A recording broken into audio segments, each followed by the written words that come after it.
IRDC Islamic research and दावा centre trust Mirzapur UP. खुतबा ए जुमा। उन्वान तावीज़ गंडे की हकीकत पार्ट 2। आइए सुनते हैं शेख खुर्शीद मोहम्मदी से मोहम्मदी मस्जिद अहले हदीस।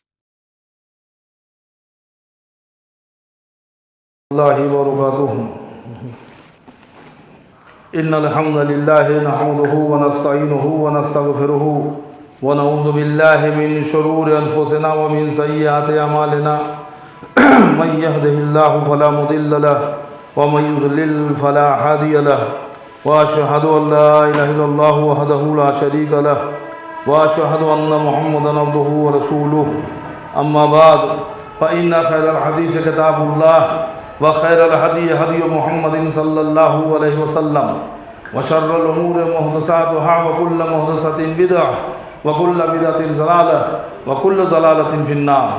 अऊज़ु बिल्लाहि समील अलीम मिनश शैतानिर रजीम। बिस्मिल्लाहिर रहमानिर रहीम।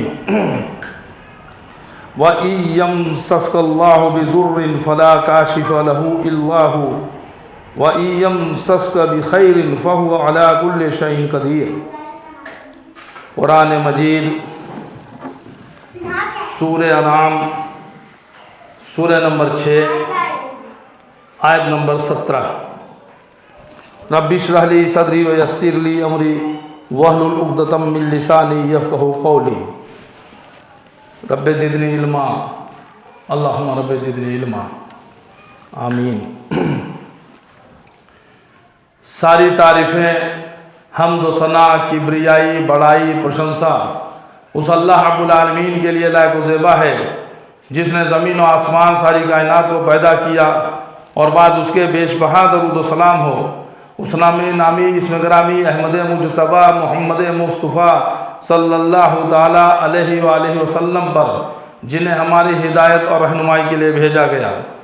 मुअज़्ज़ज़ हाज़रीन जुमा और जहाँ तक मेरी आवाज़ पहुँच रही हो सुनने वाली सभी काबिल एहतराम दीनी माँ और बहनों, अल्लाह की तौफ़ीक़ से एक बार फिर जुमा की इन बेहतरीन घड़ियों में रब की बारगाह में आने का, नमाज जुमा अदा करने की और नमाज जुमा अदा करने से पहले ये रब का कुरान और नबी का फरमान खुतबा जुमा के ताल्लुक़ से मुझे कहने की और आप लोगों को सुनने की जो अल्लाह सुब्हानहू व तआला ने तौफ़ीक़ दी, उसके लिए सबसे पहले तो मैं अल्लाह सुब्हानहू व तआला का शुक्र अदा करता हूँ और कुछ भी कहने सुनने से पहले ये दुआ करता हूँ कि अल्लाह तो मुझे हक़ कहने की और आप सबों को हक़ सुनने की और हम सबों को कहने सुनने से ज़्यादा अमल करने की तौफ़ीक़ अता फरमा, आमीन या रब्बल आलमीन। दोस्तों, आज बतारीख़ 18 नवंबर सन 2022 बरोज़ जुमा इस मोहम्मदी मस्जिद अहले हदीस मिर्ज़ापुर यूपी अल हिंद में खुतबा जुमा के ताल्लुक़ से जो पिछले जुमा जिस उन्वान के तहत मैंने आपसे अल्लाह की तौफ़ीक़ से गुफ्तगू की, जिसकी पहली किस्त थी तावीज़ गंडे की हकीकत, आज उसी की अगली कड़ी दूसरी किस्त आपके सामने लेकर के हाजिर हुआ हूँ अल्लाह सुब्हानहू व तआला की तौफ़ीक़ से। पिछले गुज़श्ता जुमा में आपने सुना कि तावीज़ और गंडा जो भी किसी भी तरह का जो या कोई घोंगा हो, कोई कड़ा हो, छल्ला हो, रिंग हो, ताक हो, हाथी के दांत हो, खरगोश के नाखून हो, घोड़े की पूँछ हो, घोड़े की नाल हो या कुछ भी, वो आदमी अपने जिस्म पे लटकावे या अपने गाड़ियों पर लटका ले या तस्बीह के दाने लटका ले या खाने काबा का दरवाज़ा लटका ले या अपने घरों के दरवाज़ों में लगा ले या घरों के अंदर लगा ले या घरों के बाहर गाड़ियों के पहिए टायर लटका दे कि ताकि बुरी नज़र न लगे, या कभी गाड़ियों में जूते लटका दे और लिख दे कि बुरी नज़र वाले तेरा मुँह काला, या इस तरह की जितनी भी खुराफात है, जितनी भी चीज़ें, ये तमाम चीज़ें ये लघु हैं और ये शिर्क व हराम तक पहुंच जाती हैं। कितने कितनों में शिरकिया कलमात तक लिखे होते हैं, जो पिछले जुम्मों में मैंने आपको दिखाया भी कि जो कि ताबीज़ गंडा के व्यापारी झाड़ फूंक के नाम से लिख लिख करके कुफरिया कलमा तक लिख लिख करके अवामुन्नास को देते हैं, और ये भोली भाली आवाम उनके दाम में फंसी हुए उसे कुरान और हदीस की बात समझकर, अल्लाह उसके रसूल की बात समझकर, अल्लाह और उसके रसूल की जो है कुरान की आयतें या मासूरत दुआएं समझकर उसे अपनाती है, उसे इस्तेमाल करती है और उसे इस्तेमाल करना सवाबेदारन समझती है। ये तमाम चीज़ों के ऊपर आपसे गुफ्तगू मुख्तसर तौर पर की गई।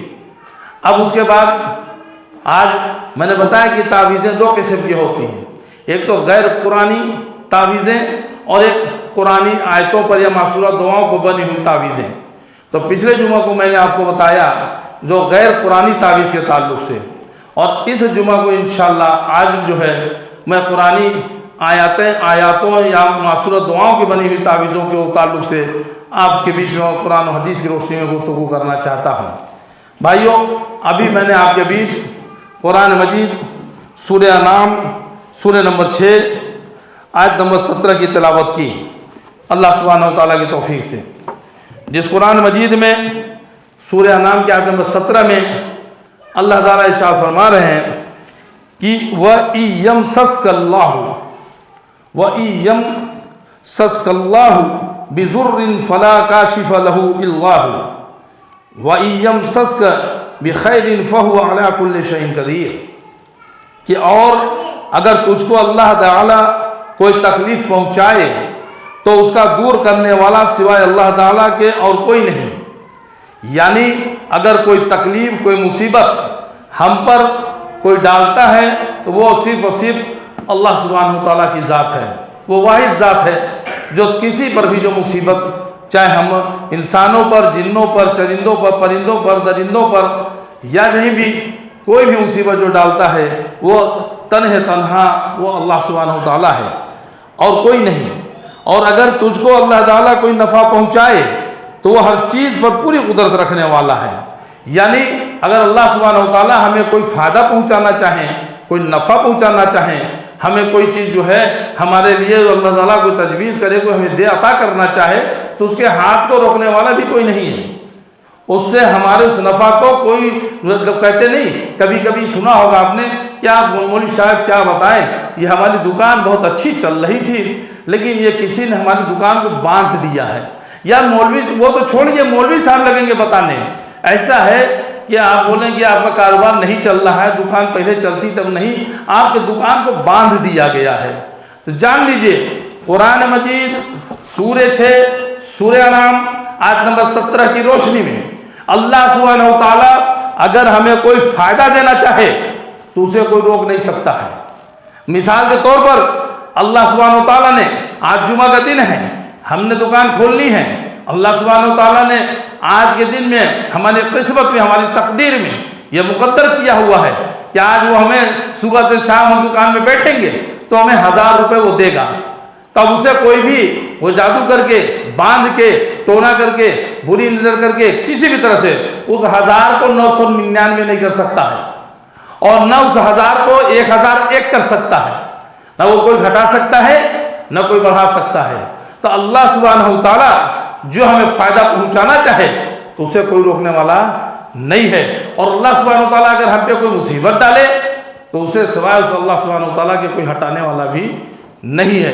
इस चीज़ को हमें आपको अपनी समझ में, अपने दिमाग में बिठा के रखना चाहिए, क्योंकि आगे जो बहुत सी बातें आएंगी तो इसकी ज़िमन में ये चीज़ आपके जहन नशी रहनी ज़रूरी है। अब आइए जो कुछ जो पुरानी तावीज़ें लोग लटका लेते हैं, कहीं देखे होंगे कि कोई सूरह यासीन की तावीज़ लटका लेता है बना करके, कोई सूरह रहमान बना के लटका लेता है, कोई चारों कुल की बना लेता है, कोई सूरह फातिहा। अब तो छपी हुई तावीज़ें आती हैं बाकायदा छोटे छोटे शक्ल में, सूरह आयतुल कुर्सी है, सूरह रहमान है, सूरह यासीन है, चारों कुल है, वगैरह वगैरह। और ये तो छोड़िए, अब छोटे साइज में कुरान मजीद भी, मुकम्मल कुरान मजीद भी छोटे साइज में आने लगी। वो भले ही आपके खुली आंखों से वो पढ़ी ना जा सके, छोटी सी कुरान, पता चला कई लोग उसको भी तावीज़ बना करके कि गले में लटका लें, ये तुम हमको एक सूरे एक आयत दोगे, हम पूरी कुरान लटका ले रहे हैं। नहीं मेरे भाई, कुरान मजीद की कोई सूरे कोई आयत आप लटका लें, या पूरी कुरान लटका लें, या नबी सल्लल्लाहु अलैहि वसल्लम की बताई हुई कोई दुआओं को लटका लें, उसके ताल्लुक से आइए ये चंद बातें हमारे आपके जहन नशी रहनी चाहिए। किताबुल्लाह, सुन्नत रसूलुल्लाह सल्लल्लाहु अलैहि वसल्लम और सहाबा कराम के आसार की रोशनी में ये बात हमने जान ली कि तावीज़ को जो पहनना वो हराम है, नाजायज़ है और शिर्क है। अब रही पुरानी आयतें माशूरा दुआओं के बनी हुई तावीज़ों के ताल्लुक से, तो आइए सहाबा कराम रिज़वानुल्लाह अलैहिम अजमईन और उम्मत के मुहक्किक़ उलमाए कराम का यही फतवा रहा है, और दलीलें भी इसी बात की तरफ इशारा करती हैं कि इनका जवाज़ पेश करने वालों के पास सही और साफ दलीलें मौजूद नहीं हैं। इनकी दलीलें या तो कमज़ोर हैं या वो गढ़ी हुई हैं। जो कुछ हमारे उलमा कराम ये कहते हैं कि नहीं अगर कुरान लिखा हुआ है तो कोई हर्ज नहीं है, या कुछ मौलवी हजरात पुरानी आयतें लिख करके या छपी हुई या बना करके देते हैं कि आप इसको जो है आप लटका सकते हैं, और वो जो भी उसकी दलीलें दें तो वो उनकी दलीलें कुरान और सुन्नत की रोशनी में वो जवाज़ सही नहीं है, वो उसको जायज़ करार देते हैं अगर तो ये सही नहीं है। तावीज़ों से रोकने वाली हदीसें आम हैं, इसमें गैर कुरानी और कुरानी सारी तावीज़ें शामिल हैं, और किसी भी हालत में इसके लिए कोई भी छूट दी गई हो ऐसा नहीं है। इसलिए ये हुक्म सभी तरह की तावीज़ों पर ख़ास तौर से लागू सभी तरह की तावीज़ों पर लागू होता है। लोग कहते हैं अगर कि नहीं भाई कुरानी तावीज़ें पहन लें तो अल्लाह प्यारे नबी मोहम्मद रसूलुल्लाह सल्लल्लाहु अलैहि वसल्लम ने तावीज़ के ताल्लुक से जितनी भी हदीसें जो पिछले जुम्मा में बहुत सी हदीसें आई कि कोई साहबा के मतलब कोई गए तो कोई बीमार थे तो उन्होंने अपने हाथ में जो है कड़ा पहना हुआ था, पूछे ये क्या है, बोले वाहिना की वजह से, कमज़ोरी की वजह से पहने, तो अल्लाह तो उसमें कहा गया कि नहीं ये आपकी कमज़ोरी को, आपको बीमारी को और बढ़ाएगा, और अगर इसे पहने हुए मर गए तो फिर कभी कामयाब नहीं हो सकते हैं, जन्नत में नहीं जा सकते हैं। तकरीबन 9 या 10 लोगों का एक वफ्द आया नबी सल्लल्लाहु अलैहि वसल्लम के पास, क्या हमें बैत कीजिए, हमें कलमा पढ़ाइए, हम ईमान लाना चाहते हैं। प्यारे नबी मोहम्मद रसूलुल्लाह सल्लल्लाहु अलैहि वसल्लम ने 9 से तो बैत कर ली, लेकिन एक को छोड़ दिया। पूछा कि अल्लाह के रसूल आपने एक को नहीं किया, तो अल्लाह के नबी ने कहा कि वो तावीज़ लटकाया है। अगर पुरानी तावीज़ अगर जायज़ होती, सही होती, तो अल्लाह के प्यारे नबी सल्लल्लाहु अलैहि वसल्लम पूछते ना कि जो तावीज़ तुमने पहले पुरानी तावीज़ तो नहीं है, या इसमें क्या लिखा है, पूछते कि नहीं ना। आप सल्लल्लाहु उसे बैत ही नहीं किया, तो वो जो उसने अपना हाथ डाला अंदर और तावीज़ को निकाल के तोड़ के फेंक दिया, तब आप सल्लल्लाहु अलैहि वसल्लम ने उसको बैत किया, उसे कलमा पढ़ाया और कहा कि जिसने तावीज़ लटकाया उसने शिर्क किया। तो ये तीज ये बातें तमाम हर तरह की तावीज़ों के लिए हैं, ऐसा नहीं है कि सिर्फ जो गैर कुरानी तावीज़ हो सिर्फ उनके लिए हो। और कुरानी तावीज़ों को लटकाना जायज़ होता तो नबी सल्लल्लाहु अलैहि वसल्लम अपने कहीं कौल से या अपने फेल से या तकरीर से इसकी वजाहत ज़रूर फरमाते। जैसे कि आपने सीखे कि जो है कि कभी कुछ लोग जो है साहबा कराम जैसे पहले कुछ दुआ पढ़ा करते थे, कुछ मंत्र पढ़ा करते थे इलाज के लिए, तो अल्लाह के नबी सल्लल्लाहु अलैहि वसल्लम ने कहा कि जो है कि जो तुम पढ़कर फूंकते हो तो जरा उसको मुझे बताओ, जरा उसमें क्या पढ़ते हो, कलमात मुझे बताओ। तो अगर इनमें कोई शिर्क न हो तो कोई हरज नहीं है, अगर उसमें शिरकिया कलमा नहीं है, अब कोई ऐसे कुछ पढ़ के फूक रहा है तो उसमें कोई हरज नहीं। सही मुस्लिम हदीस नंबर 5732।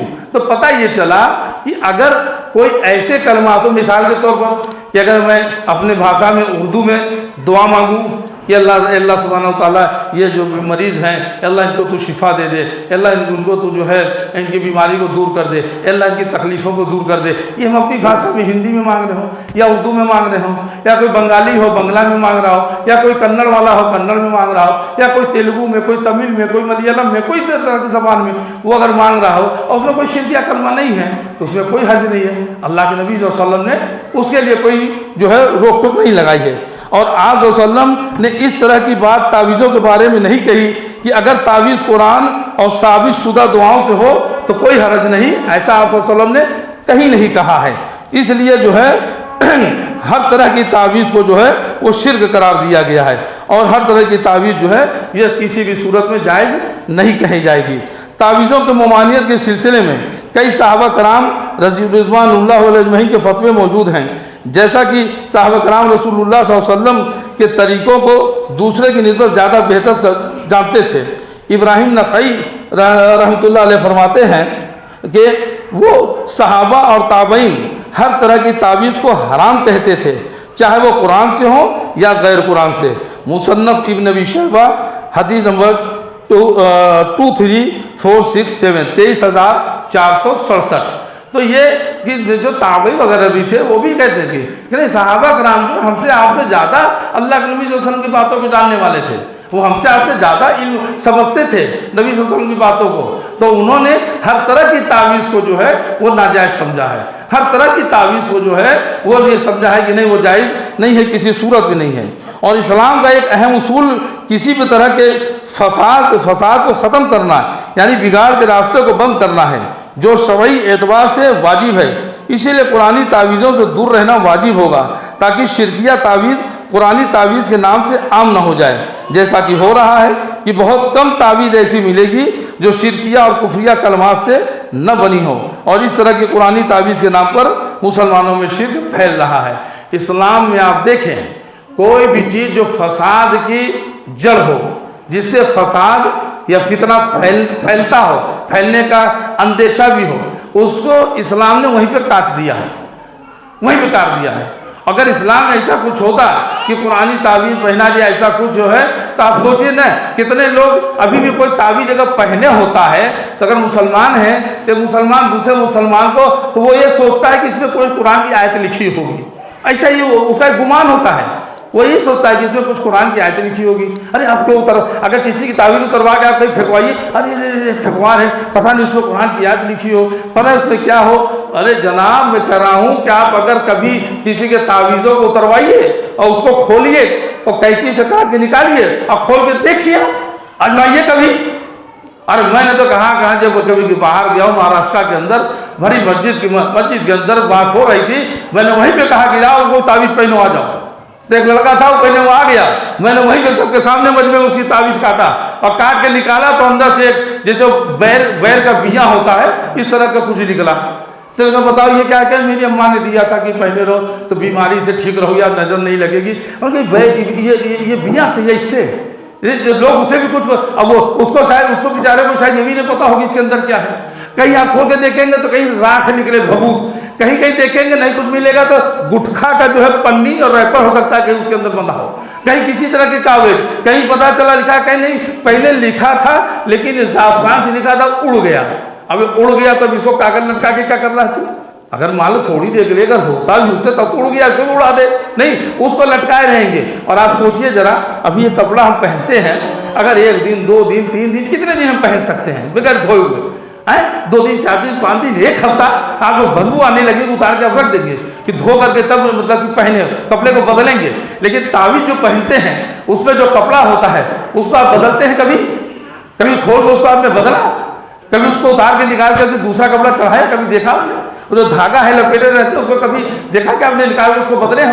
और उस तावीज़ों को अगर खोल करके अगर सूक्ष्मदर्शी से अगर दूरबीन से उसको देखा जाए अगर, तो पता चला कि कितने हजारों लाखों बैक्टीरिया कीटाणु उसके अंदर आपको कहीं नहीं मिलते, कितने तो बीमारी की जड़ आपको उसी के अंदर कहीं नहीं मिलता है। गले के अंदर जो धागा लटका होता है, पसीना भी लग रहा है, नहाए भीगा है, फिर पहने हैं और लगा हुआ है। आप सोचिए जरा कि मतलब कि नुकसानदेह भी कितना है। और दूसरी चीज़ आइए कि कुरानी आयतें, कि कुरान क्या इसलिए दी गई? अल्लाह के नबी सल्लल्लाहु अलैहि वसल्लम ने, हम आपका अल्लाह ताला ने प्यारे नबी मोहम्मद रसूलुल्लाह सल्लल्लाहु अलैहि वसल्लम के जरिए क्या कुरान को इसलिए हम तक पहुँचाया था कि उसको हम गले में लटकाए रहें, उसको लटकाए घूमें, कभी किसी से झगड़ा हो जाए, तू मैं हो जाए, माँ बहन की गाली दे रहे और गले में कुरान लटक रहा हो, ये अच्छी बात होगी क्या? आपको पेशाब लगी, पैखाना लगी, बैतुल खला में जा रहे हो, गले में तो तावीज़ कुरान की शक्ल में लटकी हुई हो, तो क्या वो अच्छी बात है? आप कहेंगे मोम जामा में है, पन्नी में है। अरे मोम जामा में नहीं, रजाई में लपेटे हो। अभी मैं तुम्हें तो कुरान दे दूं और पूरा उसको अच्छे से मोम जामा में लपेट के दे दूं, छोटा सा कुरान लपेटो, उसको जेब में रख करके जाओगे लेटरिन बाथरूम में, हिम्मत पड़ेगी कभी? अगर कुरान की कोई एक आयत है, कोई सूरे है, सूरे तो छोड़िए, कोई एक आयत भी हो, बिस्मिल्लाहिर्रहमानिर्रहीम, इसको भी अगर लिख करके निकाला जाए, कोई कागज में लिख के दिया जाए, तो क्या इसकी अहमियत, इसका वजन कम हो गया? क्या इसको हम लिए हुए पैखाने बैतुल खला में जा सकते हैं? लेकिन वही तावीज़ लटका हुआ पैखाने में जा रहे हैं, बैतुल खला में जा रहे हैं। वही तावीज़ वही आप गले में लटकाए हुए हैं, शादीशुदा हैं, बीवी के पास जा रहे हैं। कभी सोए हुए हैं, आप इधर लेट रहे हैं तो आपके जो है इधर बाजू के नीचे आ रही है, कभी पट लेट रहे हैं तो आपकी छाती के नीचे दब रही है। अभी आपको कुरान दिया जाए कि लो इसके ऊपर लेटो, तो आप लेटेंगे? कभी हिम्मत पड़ेगी आपकी? कहीं आप कारोबार कर रहे हैं, बैठे हुए हैं, लोग समझते नहीं कि कारोबार में झूठ बोल सकते हैं, और ऐसा कुछ नहीं है, झूठ नहीं बोल सकते। कारोबार में बैठे हो और झूठ बोल रहे हो, या और किसी बात पे झूठ बोल रहे हो, गले में कुरान लटक रहा हो। और चलिए, किसी किसी घर में आप देखें, छोटा घर होता है तो माशाल्लाह बड़ा परिवार हो, 2 4 5 6 7 बच्चे हों, अब बच्चे सब सोए हुए लेटे हों, अब किसी बच्चे के बाह में ताबीज़, किसी के गले में ताबीज़, किसी के कमर में ताबीज़। अब ये बच्चा पैर उठा के रखे तो उसकी छाती पे, वो पैर उठा के रखे तो इसकी छाती पे।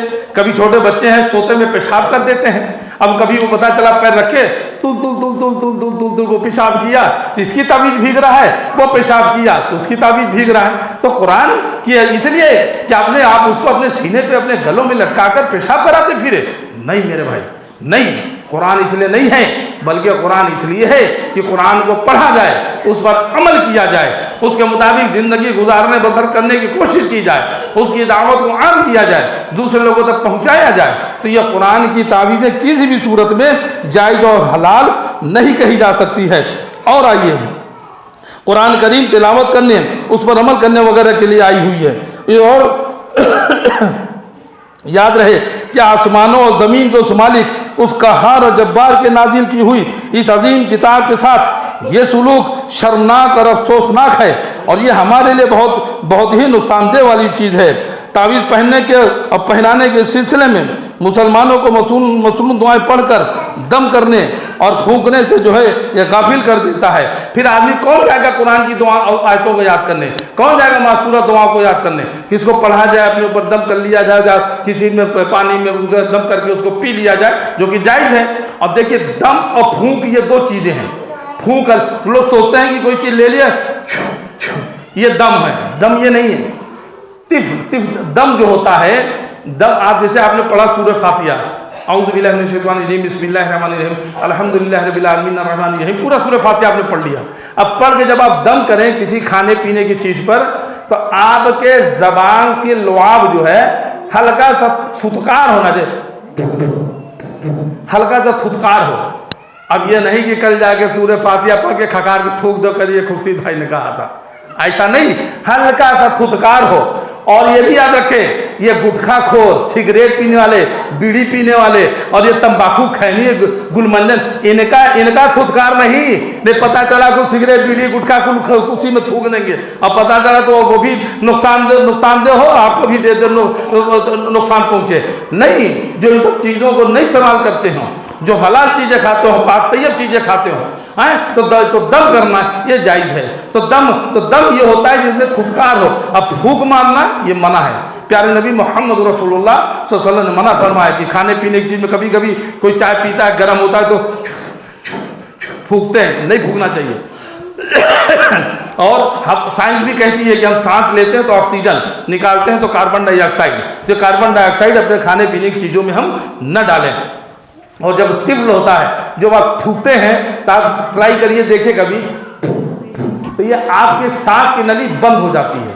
जब आप सांस नहीं ले सकते उस पर, आपकी नली रुक जाएगी और ये थूक अंदर से नहीं आएगा, ये सिर्फ जबान में जो है बस यही निकलता है। तो ये पता चला ये कार्बन डाइऑक्साइड नहीं है, बल्कि ये हमारे जबान के हिस्से में से।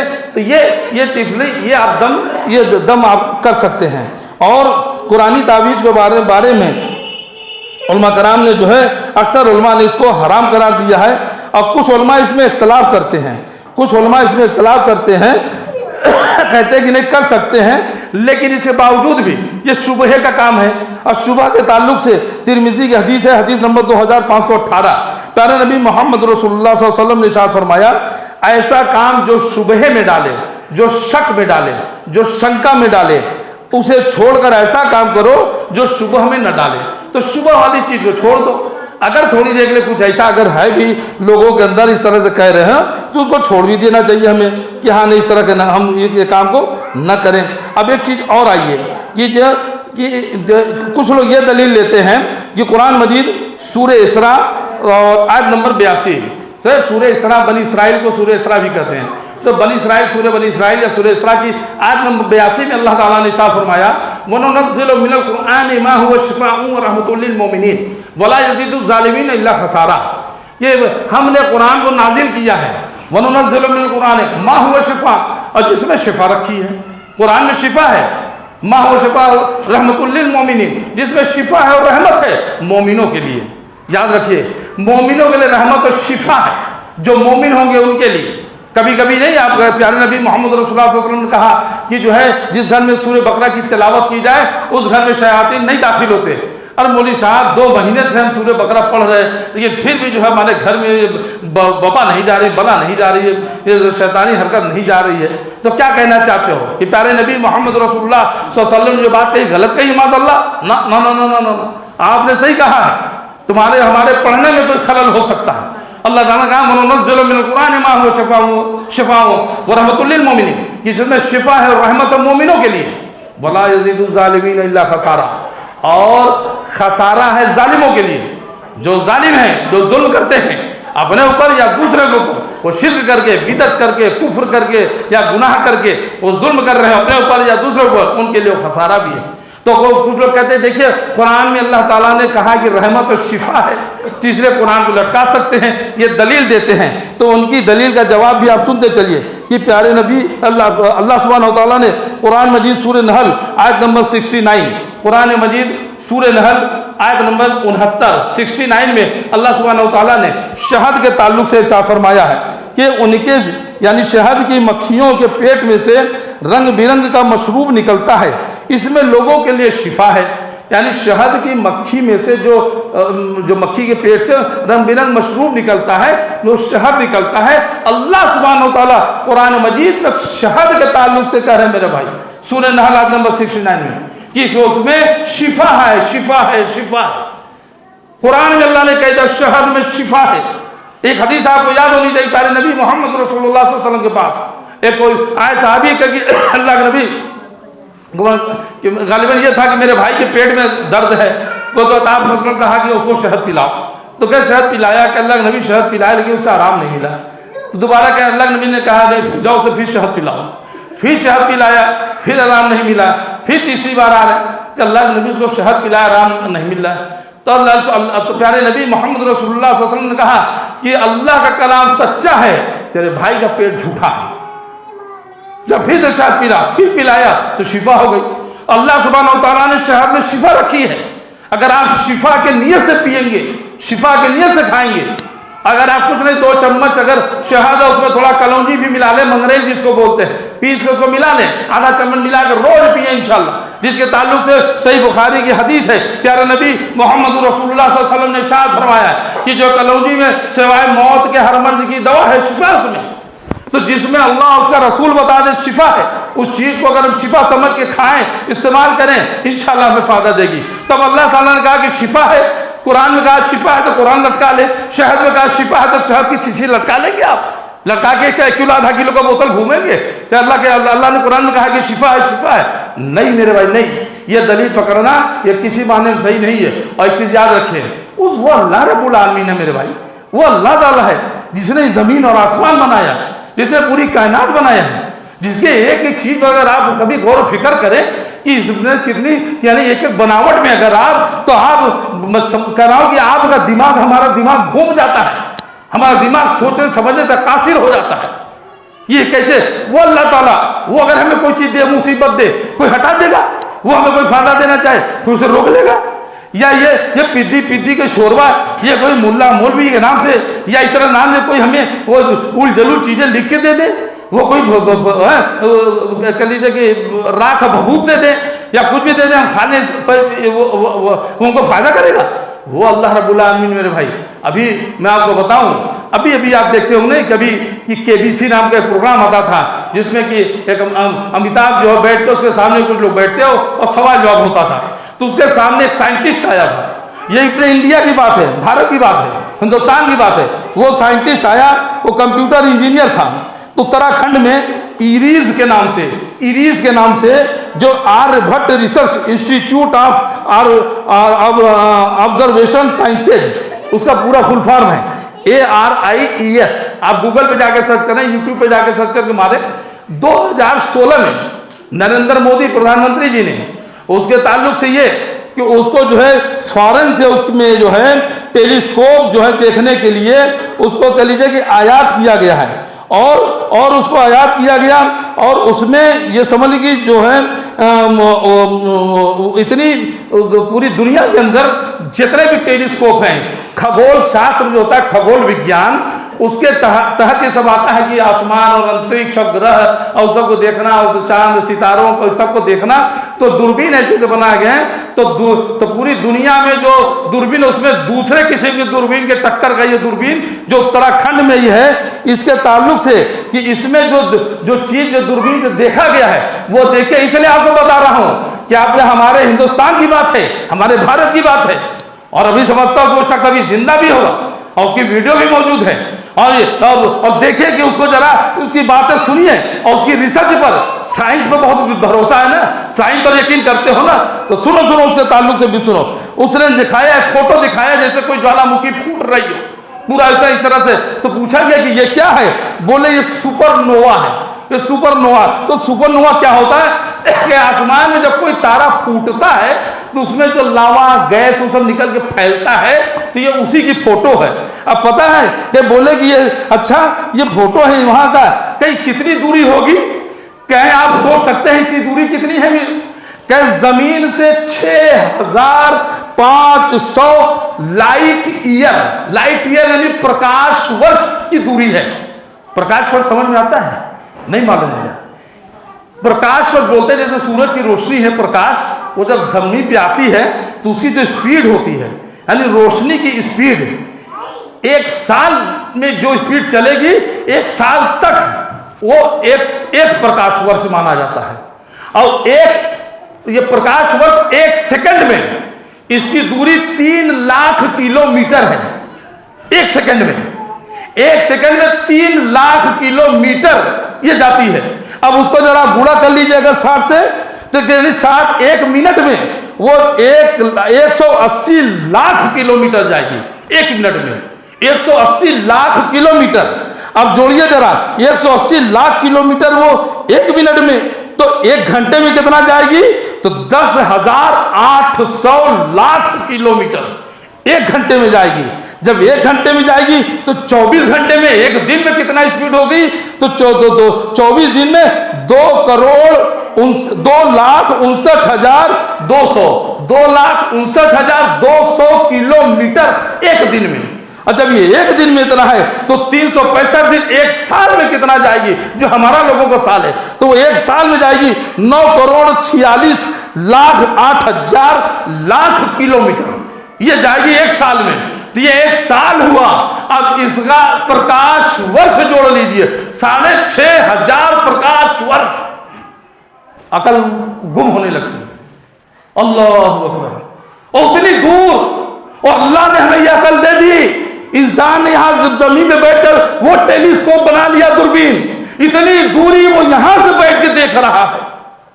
अब सोचिए वो सितारा कितना बड़ा होगा, अपनी धरती, अपनी जमीन, उसके आगे इसकी क्या हैसियत है, उतना बड़ा लिया। और हमें आसमान में छोटा सा टिमटिमाता वो सिर्फ तारा नजर आता है, और ऐसे कितने ही तारे हैं।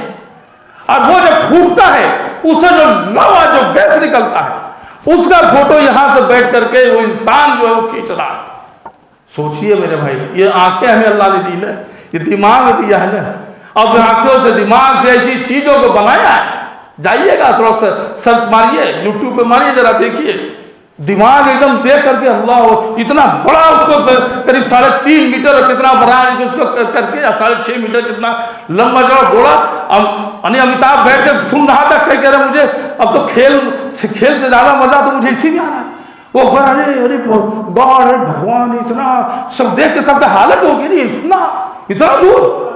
और वो साइंटिस्ट, वो इंसान इसी हिंदुस्तान की सरजमी का, उसने उसका बहुत बड़ा, उस कंप्यूटर जो है वैज्ञानिक का उसका बहुत बड़ा रोल रहा है कि उसने जो है कि उसमें उस दूरबीन को बनाने में उसने कहा कि हाँ इसमें भी मेरा भी एक बड़ा योगदान रहा है, इसकी मुझे खुशी है। ये बात के बीच में भी आ गई, वो इसलिए मैं बताना चाह रहा हूँ कि जो अल्लाह सुब्हानहू तआला जिसकी कुदरत का मामला एक छोटा सा नमूना ये है कि एक छोटा सा सितारा जैसा दिखने वाला चीज और उसका ये हाल है, और जमीन से इतनी दूर, और इंसान को अल्लाह ने ताकत दी तो इंसान वो बना करके दूरबीन से उसको देख रहा है। अब सोचिए जरा, और आप ये कहाँ ये पिद्दी और पिद्दी के शोरमाओं की जो है वो अल्लाह को मुसीबत डाल दे। अभी सुने, अभी आया ना मच्छर में डेंगू डेंगू डेंगू फैला है ना, अभी उसके पहले आया ना कोरोना कोरोना कोरोना है, कभी कि सुनामी, कभी जो है जलजला, कभी जो है बीटा अल्फा गामा कैटरीना, क्या क्या नाम से नाम रखते रखते थक जाए। लेकिन अल्लाह की मुसीबतें, अल्लाह के अज़ाब, अल्लाह एक मच्छर से अल्लाह डराना चाहे तो मच्छर से डरा देता है, एक छोटे से बैक्टीरिया से डराना चाहे तो डरा देता है। खौफ का भी अज़ाब होता है, तो वो अल्लाह सुब्हानहू तआला अगर कोई अज़ाब डालना चाहे तो कोई डाले, कोई मुसीबत तो कोई दूर करेगा। पता चला डॉक्टर जो लगे हैं, डॉक्टर को भी हो जा रहा डेंगू, पता चला वो भी मर जा रहे हैं, ऑफिसर से लगे हैं उनको भी हो जा रहा है, वो भी खत्म। अल्लाह वाला जब इससे मुसीबत डाल ले उसे कोई हटा सकता है मेरे भाई? नहीं। तो प्यारे नबी मोहम्मद रसूलुल्लाह सल्लल्लाहु अलैहि वसल्लम ने हर चीज़ों के जो है बारे में बताया, अल्लाह के बताने पे तो बताया, हमें इलाज बताया कि कुरान मजीद की इस आयतों को पढ़ लो, कुरान मजीद की सूरतों को पढ़ लो, इसको इस तरह से दम कर लो, शहद में शिफा है, अल्लाह सुब्हानहू तआला ने बता दिया। प्यारे नबी से कहलवा दिया कि जो है कलौंजी में शिफा है, कहीं जैतून की कसम खाई वत्तीन व जैतून, कहीं जो है उद हिंदी के ताल्लुक से आ गया है, कहीं किसी ताल्लुक, वो कुरान हदीस में आप देख लीजिए तमाम चीजें मौजूद हैं। तो अपनी हम परेशानियों के लिए इधर उधर घूमने के बजाय सीधी सी बात, अल्लाह रब्बुल आलमीन ने हमें दो हाथ दिए हैं और दो बात है, एक अल्लाह की बात और दूसरी रसूलुल्लाह की बात, कुरान और हदीस। इसकी रोशनी में हम देखें, कुरान हदीस के दिए हुए आयतों को मासूरा दुआओं को अपनाएं, इंशाअल्लाह ताला रहमान उससे हम अपना इलाज खुद कर लें और हमें किसी किस्म की तावीज़ गंडे की पलीते की जरूरत इंशाअल्लाह नहीं पड़ेगी। अल्लाह सुब्हानहू तआला से दुआ है कि अल्लाह हमने जो कुछ कहा उसमें जो हक है वो तेरी जानिब से है, कहने सुनने में कोई भूल चूक, कोई नगजिश हुई हो तो मेरे नफ्स की तरफ से नहीं, शैतान की तरफ से, उसके लिए तुम मुझको माफ़ कर बारे ला, और हम तमाम लोगों को कहने सुनने से ज़्यादा अमल करने की तौफीक अता फरमा। अल्लाह हमें हर तरह की शिरकियात, कुरानी गैर कुरानी हर तरह की तावीज़ात से, गंडों से, पलीतों से अल्हम्दुलिल्लाह अहले हदीस वैसे भी अल्हम्दुलिल्लाह इससे दूर हैं। लेकिन कुछ लोग अभी कभी मुसीबत तकलीफ आती है तो अहले हदीसों में भी इस तरह के काम करने लगते हैं। अल्लाह हम तमाम लोगों को, हम सबको अल्लाह ताला इन तमाम तरह की शिरकियात, कुफ्रिया और ये जो इस तरह की गुनाहों के बिदअतों की चीज़ों से अल्लाह ताला हमारी हिफाजत फरमा, बचा के रख, और हमें जो अपने प्यारे नबी मोहम्मद रसूलुल्लाह सल्लल्लाहु अलैहि वसल्लम के बताए हुए तरीके के मुताबिक हमको अपना इलाज करने की तौफीक अता फरमा, और हम सबों को इन तमाम तरह की चीज़ों से हमारी हिफाजत फरमा। आमीन या रब्बल आलमीन। अस्सलामु अलैकुम।